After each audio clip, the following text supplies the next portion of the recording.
Hello, my name is Ernest Marsh. I'm an actor and living history reenactor. I'm portraying Bass Reeves, Deputy U.S. Marshal from the Western District of Arkansas in the Indian Territory and also the Oklahoma Territory. I'm going to tell you a little about myself. I'm from San Francisco, California. My history, work-wise, was law enforcement in the military prior to that. Once I retired, I got into reenacting as a Buffalo Soldier and also James Beckwourth. Along the way, I found out that I looked a whole lot like Bass Reeves. And a lot of folks said, yeah, you look like Bass Reeves. And I said, well, who's that? And I ended up doing some research on my own and realized that, yeah, I do look like Bass Reeves.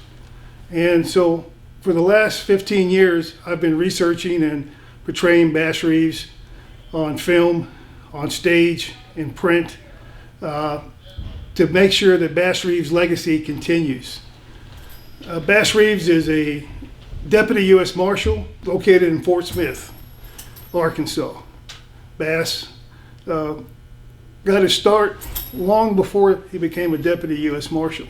Let me walk you back through some of the things that Bass went through, and I'll just take you through up until Bass was died in 1912. In 1838, July, I was born in Crawford County, Arkansas. I was born on the William Still Reeves plantation, and I was a young boy, not knowing that I was an enslaved person with all the other slaves. We had duties, we had different things to accomplish for the Reeves family. One day, the talk was we were going to be moving, and we're going to be moving to Texas. Texas was a long ways away. They said it'd take us a couple weeks to get there. But as a little kid, I was excited. I realized that I had new places, new friends to meet, new things to do. So we loaded up all the wagons in the first part of 1846 and made the trek on down to Grayson County, Preston Bend, just outside of Dallas. And I told my mother I was wanting to learn how to read the Bible. And she says, you have to get permission from Mr. Reeves in order to read and write. And one day we were out there playing, and I happened to walk up and approach Mr. Reeves, and he says, no, son, you can't read. You can't read. You're not going to learn how to write. And I really, really felt bad, because that was something I really wanted, was to be able to help my mother read the scriptures and me read the scriptures back to her. So I realized that that wasn't going to happen to me, and I just wanted to just start doing things that I thought I could do well. And one point in time, we had gone out on a hunting trip, and one of the other boys had missed a shot, and I said, look, give me the rifle, let me shoot. And I took that rifle and I made my shot, and I hit that rabbit, and I got all the rabbits that afternoon. And Mr. Reeves says, son, we're going to teach you how to shoot. And that time I said to myself, man, oh man, I'm going to love this job here, because I realized that I can do it and do it well. I was a good shot, they told me. The old man Reeves, he says, Bass, you need to go with my son George. He's the tax collector for the county. You need to go give him a hand and help him. I said, yes, I will. And I remember going around different places with Mr. George, collecting different taxes from different people. That's tax to me was just money that they were giving him, and he'd take it back and turn it into the county for the government. And I realized that when he went out there and did his job, nobody questioned him. Nobody denied what he was saying. And I really admired that he could walk up to somebody and ask them to pay their tax, and they paid it right then and there. And so I got a real understanding on how things work when you were, a man of importance with the government, and ask people to do things, and they would do them for you. And I said, maybe one day I'll have a chance to do something like that for myself. My mother, she would stay on me all the time because I like to sing, I like to tell jokes, and being that I'll make up all my songs, I'll be singing about gunfighters, I'll be singing about all the kind of bad stuff I'd be singing, because I was just trying to make it happy, for myself, all the bad stuff that I was seeing. But my mother said to me, Bass, don't you be singing those bad songs. And I said, yes, Ma, I'm not going to be singing those bad songs. I'm not going to do that. I'll make you real proud one day.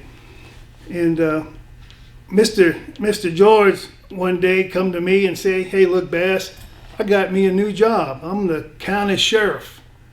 And he got to put on some guns, and he had a badge that he wore. And he understood that, I was there to help him whenever way I could. Whether it be, getting his clothes ready, polishing his boots. I just do it all for him. But we'd go out together, and he would go out there and catch them criminals, them crooks, people that broke the law, and take them back to jail. Sometimes he'd have me watch these prisoners that he had in shackles. He said, Bass, you guard them prisoners while I go in here and get some old people and bring them back out. And I appreciated that, because he allowed me to hold me a gun on these people. Some of them were white, some of them were black, some of them were Indian. And he didn't care. Just as long as I did what he said, I was fine.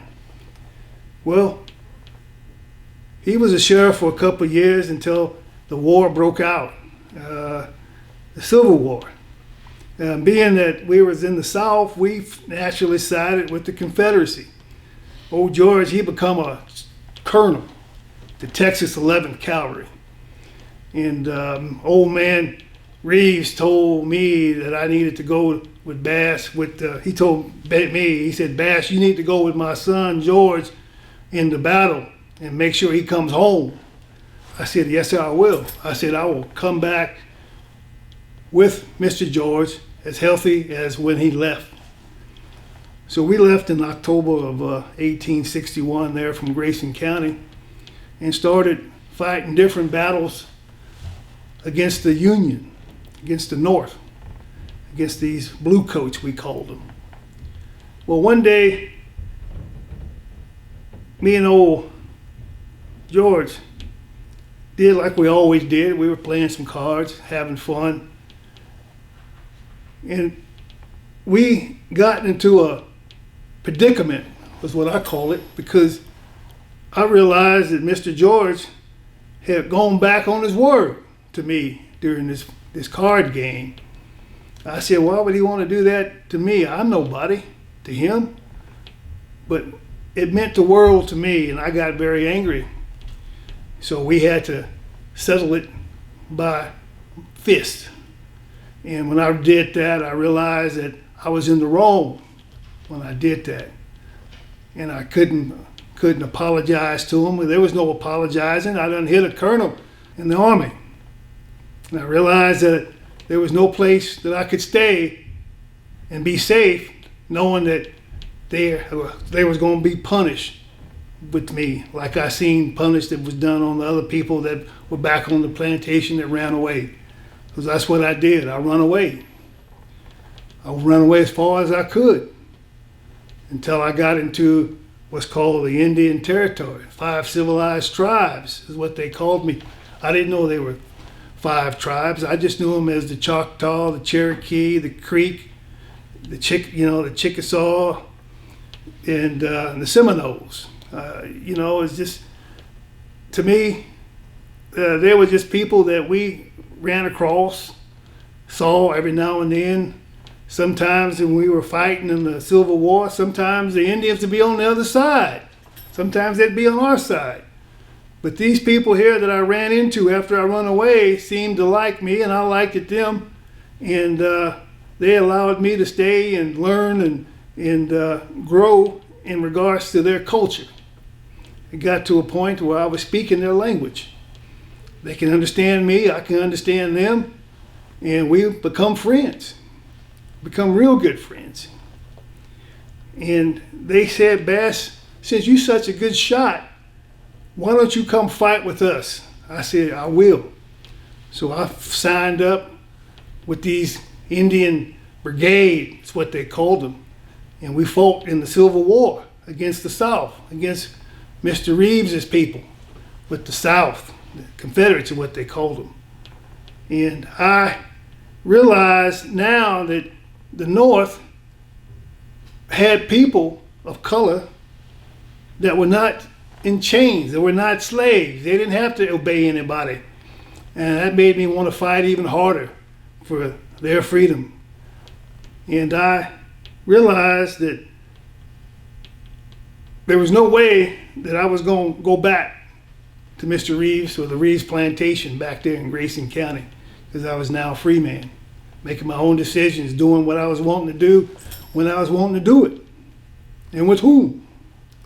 Because I had a girlfriend named Jenny that was down there in Grayson County. Boy, she was pretty. She was so pretty.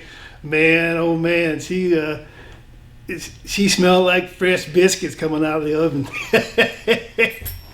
But I tell you what, I made myself a way back down there to see Jenny, and I told her, I said, look, Jenny, this war's going to be over soon, and we're going to get our own place.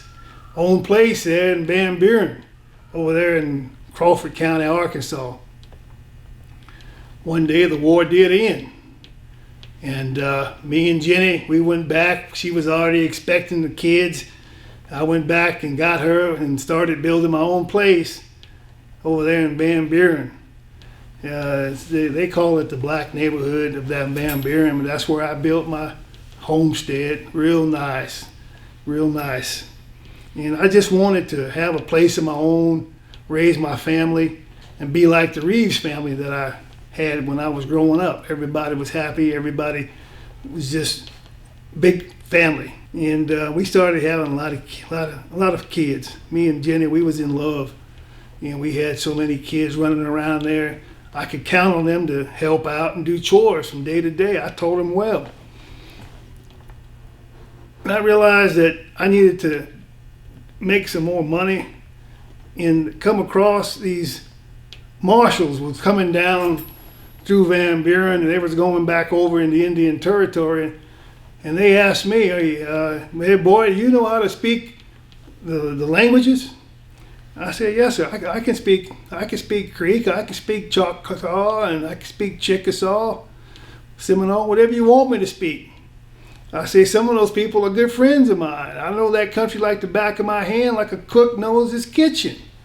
And they says, well, you need to come in here and be a scout for us so that when we go over there, we won't get lost or we won't meet up with the wrong people.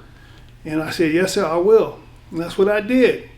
I did that for a long time. In Fort Smith, Arkansas, they had a marshal's office, and they got rid of the old marshal because he was crooked and corrupt. And they brought in a marshal named Fagan, and they brought in a new judge called Judge Isaac Parker. Isaac Parker and myself, we're the same age. We were both born in 1838. And Judge Parker, he come to me and asked me, he says, Bass, do you want to be a deputy marshal? And I said, well, yes, sir. I've been riding posse now for a number of years with the other marshals. So I said, why shouldn't I be my own deputy marshal now for you? He says, well, I think you're going to be an asset. You're going to be one of my best marshals because you know the territory, you know the people over there, and you are a man that I could use. Well, they deputized me on May the 10th, 1875. And they gave me a badge, said Deputy U.S. Marshal. I rode posse for a long time. I was helping other marshals, other deputies, and it got to a point to where I said to myself, maybe one day I'll be able to do this on my own. Well, that day came about. I was able to work with a select group of marshals, deputy marshals that I trusted. It was no more than 5 or 10. But it also allowed me to hire my sons. I hired a couple of my sons, my oldest sons, as possemen. They rode with me and they guarded the prisoners. Because I'd bring in 10, 15 prisoners at one time.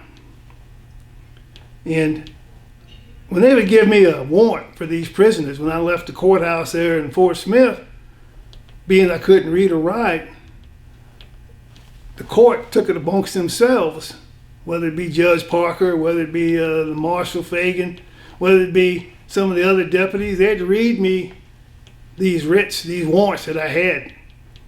I'd memorize them.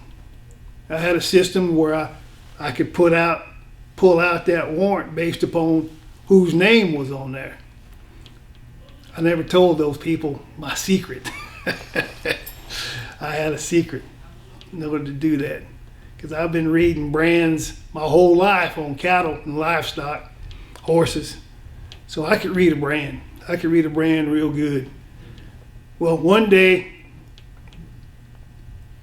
we was over there in the Indian Territory, and I remember I went off to these two Indians that had been stealing ponies, and they had gotten involved with a man named Yaqui. And Yaqui, he was a medicine man, and I said, I got a warrant for you too. So I went back and got him. Well, no sooner than I got Yaqui, this was probably the only time in my life I feared for my life. That old Yaqui had put a curse on me. He had a conjure bag. Inside that conjure bag, he put the hex on me. And I couldn't hardly walk. I couldn't hold my weight up on my legs. I couldn't do anything. I couldn't eat, couldn't drink. I had terrible thirst. But we lay down there after eating lunch one afternoon, and I saw that conjure bag that old Yaqui had in his coat, and I snatched it. I snatched it real quick before he woke up. And old Yaqui told me, he says, Bass, I don't do that anymore. And I said, good. Because I took that bag and I threw it as far as I could and ended up in the creek floating down. No sooner than I did that, I started feeling better. And because I couldn't ride. I couldn't stay up in the saddle. But that afternoon, after I threw away that conjure bag, I felt better. And old Yaqui told me, he said, Bass, if you had not gotten rid of that conjure bag, by morning you would have been dead. And that was about the only time I really feared for my life. It wasn't a shootout. It was that old hex.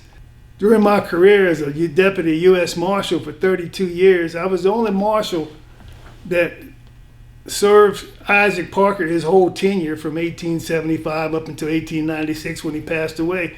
But I ended up going all the way up into Oklahoma statehood in 1907. I had a career of 32 years. I arrested 4,000 people and killed 20 in the line of duty. To me, there was no other marshal that could do a job better than I could. As far as Oklahoma statehood is concerned, is that Teddy Roosevelt come down to Muskogee. He's the president then, and they mustered us. There was about 100 of us that they mustered to protect him. And I heard that old Teddy Roosevelt had asked for me personally and to meet him, which I did. And he wanted me to sit up there on stage with old Ledbetter, Marshal Ledbetter. But Marshal Ledbetter was busy with his family and his little girl up there on stage. And I said, no, Marshal, I'm just going to hang out down here and with myself. But old Teddy Roosevelt, he was a good man. He was wanting statehood for Oklahoma, but he was not really friendly towards the Indians. He was wanting them to get off the reservations and be their own people. their own individual responsibility. So when 1907 come by, that's when they took the Oklahoma territory and the Indian territory, and they made it into the state of Oklahoma. And they come at me and they say, Bass, we no longer need your service because Oklahoma is now a state. And I said, yes, sir. And I gave them my badge. Didn't give them my gun, just gave them my badge. And they understood, people in the community, I was such a great lawman that the city of Muskogee offered me a job. Despite Jim Crow that had been enacted by the state of Oklahoma, they offered me a job to be a policeman on the black side of town in Muskogee. And I said, yeah, I can do that. I can keep those creeks in line. And there was never a crime committed on my beat while I was there. And it got to a point that I had got grazed by a bullet. Dr. Mooney had taken it out, and I ended up having to walk with a cane. And the guns had gotten so heavy that I would have to have somebody else carry my guns for me in a satchel. And whenever something was happening or something was going down, I'd throw myself up against the wall and I tell my assistant there, my helper, give me that bag of satchel guns. And it worked for me. But I do say there was one memory that I had with old Belle Starr. Old Belle Starr, I rode up to her place one day. Speaking of Dr. Mooney, he was there with his wife, Ellie, and Bass, you know, he said, what's Bass doing up here? And Belle Starr said, well, Bass is a good friend of mine. Belle Starr had some Great Danes, and those Great Danes were barking, barking, barking. But when I got close to the house, they saw it was me, and they stopped barking. Old Belle Starr said to Dr. Mooney and his wife, Bass is welcome to my house anytime. Well, Belle Starr was a Confederate sympathizer, and they thought that was kind of odd. But I think Belle Starr liked burnished people of color. So her and I became good friends. We had good times over race horses. And her son, Eddie Reed, he had gotten in trouble like her for horse thievery. And so when he got out of jail, I went to Judge Parker and said, Judge, he needs another chance. And Judge Parker said, yeah, I think he does. And Eddie became a Deputy U.S. Marshal, and as long as I was watching over him. Unfortunately, Eddie ended up getting killed on the line of duty. That was sad for everybody. But there were so many memories that I have over the years of being a scout, being a posseman, riding for Parker, you know, bringing in 10, 15 people at one time. That I understand that, you know, progress is progress, and people always ask me, Bass, why are you upholding the law, the white man's law? And I tell them, it's the only law we have. You know, if we don't enforce it, then we don't have nothing. So when it come down to it, when I was in Muskogee, I got sick with Bright's disease. Jenny had passed away. I remarried to another lady. We didn't have any kids. She had a couple kids herself. And I got sick. The only person I really remember coming to my help was Marshal Ledbetter, and helped me out quite a bit. Because I'm not talking about that time where I killed McCook and William Leach, and they put me up on murder charges when they got that Confederate marshal. That was the first thing he did, was send me down to Paris, Texas, to get me away from Muskogee and Fort Smith. He had me down in Paris, Texas, working for the Eastern District of Texas for 3-4 years. And then I got transferred back to Muskogee. But the whole time that I was there for the Marshal Service, I had to fight a lot. I had to fight a lot of prejudice. I had to walk the line, not get out of hand, but I always respected the law, the letter of the law. And if there's anybody that could do that better than I can, was me, because I arrested my own son Benny for murdering his own wife and took him in. There were times that when Benny was in jail, he got a life sentence over in Leavenworth. There's times that I'd write Benny a letter 2-3 times a week. I'd have Sally, my oldest daughter, write them letters for me. I'd tell her what to write, put in them letters, and then she'd take them down and mail them off to the prison. But old Benny, I never seen Benny again after he left for prison. Because when I passed away, they didn't allow Benny to come back to the funeral. Passed away on January 12th, 1910. And I could see the crowd, the big crowd, biggest crowd they ever had for funerals for me. They took me on up to Hardin Cemetery in Muskogee, and that's where I rest today. That's where I rest today. But if I had to do it over again, I'd do it in a heartbeat. I'd do it in a heartbeat. Twice as good, twice as better. Because I was the right man at the right time for all the right reasons. And that was to clean up Indian in the Oklahoma Territory so Oklahoma can become a state.